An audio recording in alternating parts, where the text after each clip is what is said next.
আসসালামু আলাইকুম। তোমরা যারা 2020-21 শিক্ষাবর্ষে ঢাকা বিশ্ববিদ্যালয়ের ডি ইউনিটের ভর্তি ইচ্ছুক পরীক্ষার্থী আছো, আজকে তোমাদের সাথে আমরা কথা বলবো যে ডি ইউনিটের যে ইংলিশ সেগমেন্টটা আছে, তোমাদের বাংলা, ইংলিশ এবং সাধারণ জ্ঞান থেকে প্রশ্ন আসে। তো ইংলিশের মধ্যে কিন্তু দুটা পার্ট আমরা ধরতে পারি, সেটা হচ্ছে একটি হচ্ছে মেমোরাইজিং পার্ট আর একটি হচ্ছে গ্রামার পার্ট। তো গ্রামার পার্টের মধ্যে কোন কোন টপিক তোমাদের জন্য ইম্পর্টেন্ট বা কোন কোন টপিক থেকে প্রশ্ন আসতে পারে সেই বিষয়টা নিয়ে আমরা আলোচনা করব। আমরা ডিরেক্টলি তোমাদেরকে বলেই দিব বা এখানে লিখেই দিব যে কোন কোন টপিক তুমি বেশি হাইলাইট করে পড়বা বা বেশি ফোকাসে রাখবা, সেটা কিন্তু আমরা বলে দিব। কিন্তু তার আগে যেটা বলবো সেটা হচ্ছে তোমরা যদি 2019-20 শিক্ষাবর্ষের প্রশ্নটা একটু অ্যানালাইসিস করো, অর্থাৎ শেষবার যে পরীক্ষাটা হয়েছে ঢাকা বিশ্ববিদ্যালয়ে, মানে 2020-এ তো কোনো পরীক্ষা হয়নি, এটা তোমরা খুব ভালোভাবেই জানো। 2019-20 শিক্ষাবর্ষে ডি ইউনিটের যে প্রশ্নটা হয়েছিল বা যেভাবে প্রশ্ন দিয়েছিল, সেখানে আমরা দেখতে পেয়েছি যে মেমোরাইজিং পার্টের পোর্শনটা একটু বেশিই ছিল। মেমোরাইজিং পার্টের পোর্শনটা একটু বেশি ছিল গ্রামার পার্টের চাইতে। তারপরে আমাদের আরেকটা বিষয় ছিল এখানে প্যাসেজ থেকে যেই প্রশ্ন আসে বা এমসিকিউ আসে, তোমরা যেটাকে বলো কম্প্রেহেনশন। তো কম্প্রেহেনশন থেকেও কিন্তু 5টি এমসিকিউ এসেছিল। তো 5টি এমসিকিউ কম্প্রেহেনশন থেকে এসেছে, ভোকাবুলারি থেকে এসেছে, প্রেপোজিশন থেকে এসেছে অনেক প্রশ্ন। তো এই সব কিছু মিলিয়ে দেখা গেছে যে গ্রামারের ইম্পর্টেন্সটা একটু কম দেখা গেছে গত 2019-20 শিক্ষাবর্ষের প্রশ্নে। তো আজকে আমরা তোমাদেরকে দেখানোর চেষ্টা করব যে গ্রামার যে কম আসে তারপরেও কোন কোন বিষয় থেকে আসতে পারে বা ডি ইউনিটের জন্য কোন কোন বিষয়গুলো ইম্পর্টেন্ট বা আসলে আসার মতো আছে, সেই বিষয়গুলো একটু তোমাদেরকে ধরিয়ে দেওয়ার চেষ্টা করব। তো দেখা যাক যে আসলে কোন কোন টপিকগুলো তোমরা পড়তে পারো বা পড়ার মতো হতে পারে। তো আমরা প্রথমে একটু লিখি যে কোন কোন টপিকগুলো তোমরা পড়বা। ধরো যে প্রথমে আমাদের অবশ্যই মাথায় রাখতে হবে basic sentence structure.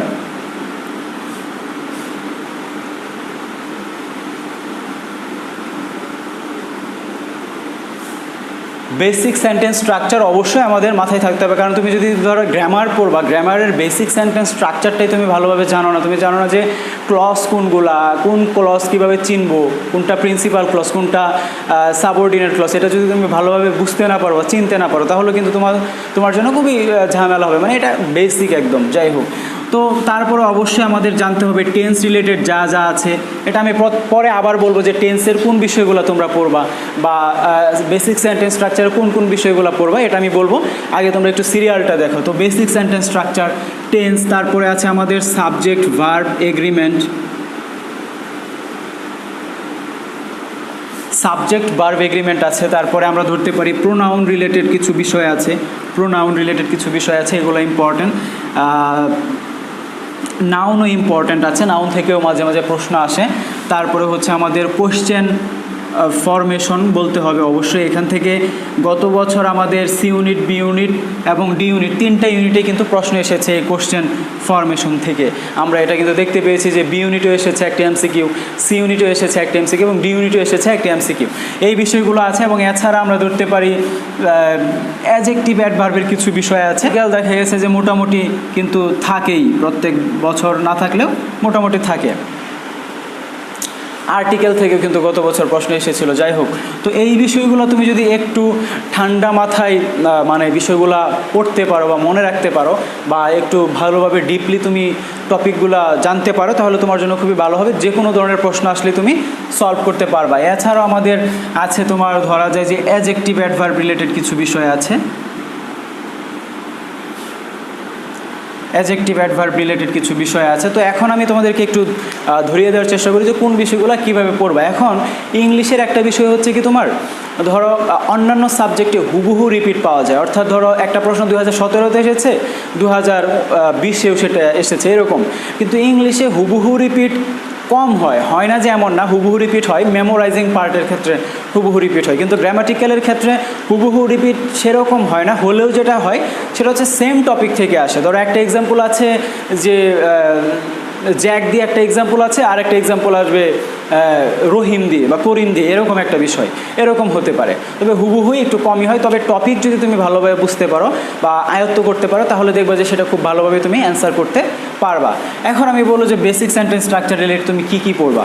Basic sentence স্ট্রাকচারে আছে আমাদের ক্লজ রিলেটেড কিছু বিষয়, প্রিন্সিপাল ক্লজ, সাবঅর্ডিনেট ক্লজ, একটা সেন্টেন্স কীভাবে স্ট্রাকচার্ড হয় সেই বিষয়গুলো এখানে আছে। কিছু ক্লজ মার্কার রিলেটেড প্রশ্ন, হোয়াট, ওয়ার, ওয়েন, এরকম কিছু বিষয় আছে, মানে ক্লজ মার্কার রিলেটেড কিছু বিষয় আছে, এগুলো থেকে প্রশ্ন আসে। এছাড়া এটা হচ্ছে বেসিক সেন্টেন্স স্ট্রাকচারের বিষয়। বা একটা সেন্টেন্স কখন তুমি বুঝবা যে সেন্টেন্সটা কারেক্ট আছে, সেন্টেন্সটা আসলে কারেক্ট কিনা সেটা তুমি কীভাবে বুঝবা, সেটা বোঝার জন্য অবশ্যই তোমার বেসিক সেন্টেন্স স্ট্রাকচারটা মেনটেন করতে হবে বা মাথায় রাখতে হবে, এটা হচ্ছে বিষয়। তারপর হচ্ছে টেন্স রিলেটেড। টেন্স রিলেটেড তুমি যদি এখন ধরো যে কোনটা প্রেজেন্ট পারফেক্ট টেন্সের স্ট্রাকচার, কোনটা পাস্ট পারফেক্ট টেন্সের স্ট্রাকচার, সেটা তুমি যদি নাই বলতে পারো, মানে ধরো যে এটা 1 সেকেন্ডের মধ্যে তোমার মনে করতে হবে যে হ্যাঁ পাস্ট পারফেক্ট মানে কি subject plus had plus B3, present perfect মানে কি হ্যাভ হ্যাজ প্লাস B3। তো এটা যদি তুমি সেকেন্ডের মধ্যে মনে করতে না পারো, তোমার যদি এটা ভাবতেই সময় লেগে যায় 1 মিনিট যে কোনটা জানি প্রেজেন্ট পারফেক্টের স্ট্রাকচার, কোনটা যেন পাস্ট পারফেক্টের স্ট্রাকচার, এভাবে যদি তোমার মনে করতে হয় তাহলে এটা তোমার জন্য খুবই ব্যাড লাগ আসলে, যে তুমি আসলে ভালোভাবে পড়াশোনা করোনি। এটা তোমার সেকেন্ডের মধ্যে মনে করতে হবে যে হ্যাঁ এটা পাস্ট পারফেক্টের স্ট্রাকচার, এটা প্রেজেন্ট পারফেক্টের স্ট্রাকচার, মানে এটা সেকেন্ডের মধ্যে মনে করতে হবে। তো এখানে টেন্সের স্ট্রাকচারগুলো কিন্তু তোমরা 6 থেকেই পড়াশোনা করে এসেছো, এটা একটা বিষয়। এটা ওভাবে পড়ার দরকার নেই, আমি মনে করি যে সবাই মোটামুটি তোমরা পারো, এটা একটা বিষয়। কিন্তু টেন্স রিলেটেড কিছু বিষয় আছে যে কোন কোন ওয়ার্ড থাকলে প্রেজেন্ট পারফেক্ট টেন্স হয়, কখন পাস্ট পারফেক্ট টেন্স হয়। তারপরে এই টেন্সের অধ্যায়ে আবার right forms of verb related কিছু বিষয় আছে, যে as if, as though, since, এদের পরে কোন ধরনের প্যাটার্ন বসে। তারপরে সিন্সের কিছু নিয়ম আছে, হ্যাড বেটার, হ্যাড রাদার, এরকম কিছু টপিক আছে, উড রাদার, এরকম কিছু টপিক আছে। আবার ধরো যে কিছু কিছু ওয়ার্ড আছে যেগুলো থাকলে সবসময় প্রেজেন্ট ইনডিফিনিট টেন্স হয়, কিছু কিছু ওয়ার্ড আছে যেটা থাকলে সবসময় প্রেজেন্ট কন্টিনিউয়াস টেন্স হয়। এরকম কিছু বিষয় আছে টেন্সের অধ্যায়, যেটা তোমার খুব ভালোভাবে আয়ত্ত করতে হবে এবং খুবই ইজিলি তুমি মাথায় রাখতে পারবা, খুবই ইজি বিষয়টা যদি তুমি ভালোভাবে ক্যাচ করতে পারো। তো আমি চেষ্টা করব পরবর্তীতে কোনো ক্লাস নেওয়ার, মানে তোমাদের কীভাবে ক্লাস নিয়ে হেল্প করা যায় সেটা নেওয়ার আমি চেষ্টা করব। তারপরে ধরো যে সাবজেক্ট ভার্ব এগ্রিমেন্ট রিলেটেড, আমরা সাবজেক্ট ভার্ব এগ্রিমেন্ট নিয়ে যদি কথা বলি, এখানে মোটামুটি বেসিক, মানে ইংলিশের বেসিক নিয়ে যদি তুমি কথা বলো তাহলে অবশ্যই সাবজেক্ট ভার্ব এগ্রিমেন্টের বিষয়টা আসবে। মানে টেন্স এবং সাবজেক্ট ভার্ব এগ্রিমেন্ট মোটামুটি একই টপিকের মধ্যে আমরা ধরতে পারি আর কি, যে সাবজেক্ট ভার্ব এগ্রিমেন্ট রিলেটেড বিভিন্ন টপিক আছে, সেটা আমরা পরে আলোচনা করব। তারপর হচ্ছে প্রোনাউন। প্রোনাউনের মধ্যে কিছু বিষয় আছে যে প্রোনাউন আসলে কখন ব্যবহৃত হয়, কোন কোন ক্ষেত্রে কোন কোন প্রোনাউন ব্যবহার করতে হয়, এরকম কিছু বিষয় আছে, এটা তুমি অবশ্যই যে কোনো গ্রামার বই থেকেই পড়তে পারবা। তারপর হচ্ছে নাউন। নাউন অবশ্যই ভর্তি পরীক্ষার জন্য অবশ্যই ইম্পর্ট্যান্ট।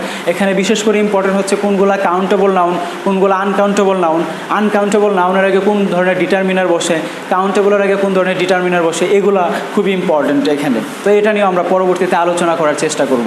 তারপর রয়েছে কোয়েশ্চেন ফরমেশন। আমি বললাম যে গত 2019 সালে যে প্রশ্নটা এসেছিল বি ইউনিটে, সি ইউনিটে এবং ডি ইউনিটে, 3টি ইউনিটে কিন্তু আমরা দেখতে পেয়েছি যে এই কোশ্চেন ফরমেশন থেকে MCQ এসেছিল। তো সেই দিক থেকে আমরা ধরতে পারি যে এই টপিকটা খুবই ইম্পর্ট্যান্ট।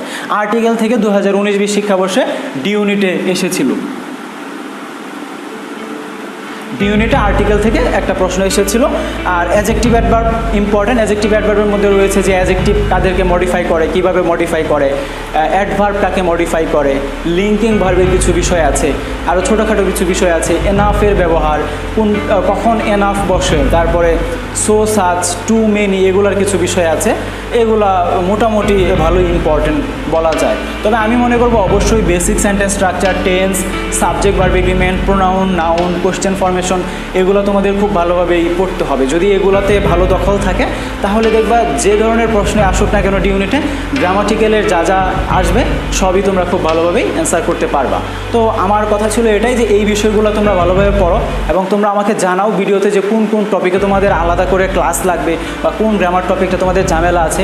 যেহেতু এখন মোটামুটি ফ্রি আছে, তো এখন চেষ্টা করব তোমাদেরকে কিভাবে ফ্রিতে গাইডলাইন দেওয়া যায়, কিভাবে তোমাদেরকে ফ্রিতে ক্লাস নেওয়া যায়, এখানে আমি সেটা খুব ভালোভাবেই চেষ্টা করব তোমাদেরকে। এই আমার যে এই চ্যানেলে যারা সাবস্ক্রাইবার আছে, এটা কিন্তু আমরা একটা আলাদা কমিউনিটি হিসেবে ধরতে পারি। তো এই আমার এই কমিউনিটিতে যারা যারা আছো তোমাদের সবাইকে আমি ভালো রকমের গাইডলাইন দিয়ে হেল্প করার চেষ্টা করব। আশা করি তোমরা সবাই আমার চ্যানেলের সাথে থাকবে এবং অবশ্যই যারা সাবস্ক্রাইব করোনি এখনও অবশ্যই সাবস্ক্রাইব করে দিবে। তো যারা এখনও সাবস্ক্রাইব করোনি আমার চ্যানেল, অবশ্যই সাবস্ক্রাইব করে দিবে এবং আমার চ্যানেলের সাথে থাকবে। আর যেটা বলছিলাম যে ডি ইউনিটের এই টপিকগুলো তুমি যদি ভালোভাবে পড়তে পারো তাহলে গ্রামাটিক্যালের জন্য তুমি খুব ভালো একটা শক্ত অবস্থানে থাকবে বলে আমি মনে করি। তো আজকে এই পর্যন্তই, ইনশাল্লাহ পরবর্তী কোনো এপিসোডে আবারও দেখা হচ্ছে তোমাদের সাথে।